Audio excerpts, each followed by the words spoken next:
সারা দেশের সাথে শুক্রবার রাজ্যের ঊনকোটি জেলার কুমারঘাটেও জনজাতি গৌরব দিবস অনুষ্ঠানটি পালন করা হয়। জেলা প্রশাসনের উদ্যোগে আয়োজিত এই অনুষ্ঠানে উদ্বোধন করেন মন্ত্রী সুধাংশু দাস। জনজাতি গৌরব দিবস উপলক্ষে ধরতি আভা জনজাতি গ্রাম উৎকর্ষতা অভিযানের অঙ্গ হিসেবে ঊনকোটি জেলা স্তরীয় মেগা কর্মসূচি শুক্রবার অনুষ্ঠিত হয় কুমারঘাটের গীতাঞ্জলি প্রেক্ষাগৃহে। ঊনকোটি জেলা প্রশাসনের উদ্যোগে কুমারঘাটে আয়োজিত অনুষ্ঠানের সূচনা করেন ত্রিপুরা সরকারের মন্ত্রী সুধাংশু দাস।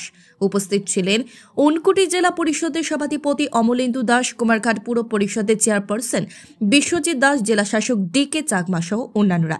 এদিনের অনুষ্ঠানকে ঘিরে চিরাচরিত আদিবাসী সাজে সাংস্কৃতিক অনুষ্ঠান পরিবেশন করেন উপজাতি শিল্পীরা। বসানো হয়েছিল বিভিন্ন স্টল। অনুষ্ঠানে আলোচনা রাখতে গিয়ে মন্ত্রী সুধাংশু দাস বলেন, আদিবাসীদের কল্যাণে সর্বদা কাজ করে গেছেন বিরসা মুন্ডা। দেশের স্বাধীনতার ক্ষেত্রেও তার ভূমিকা যথেষ্ট। সুধাংশু দাস জানান, আগে বিরসা মুন্ডাকে অনেকেই ভালোভাবে জানত না। নরেন্দ্র মোদী ক্ষমতায় বসার পর 2022 সাল থেকে বিরসা মুন্ডাকে গুরুত্ব দিয়ে তার জন্মদিনকে জনজাতি গৌরব দিবস হিসেবে পালন করা শুরু করেছে কেন্দ্র সরকার। বিরসা মুন্ডার ব্যক্তিত্বকে দেশের মানুষের কাছে পরিচিত করতেই প্রধানমন্ত্রী নরেন্দ্র মোদীজির উদ্যোগে এই জনজাতি গৌরব দিবসের উদযাপন করা হচ্ছে বলে জানান মন্ত্রী সুধাংশু দাস।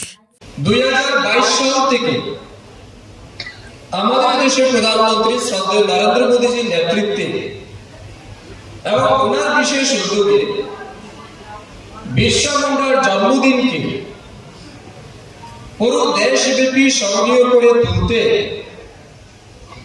বিরসা মুন্ডার কৃতিত্ব ব্যক্তিত্বকে দেশের মানুষের কাছে জানান দিতে 15 নভেম্বর 2022 সাল থেকে এই দিনটাকে জনজাতি গৌরব দিবস হিসাবে উদযাপন করা হচ্ছে।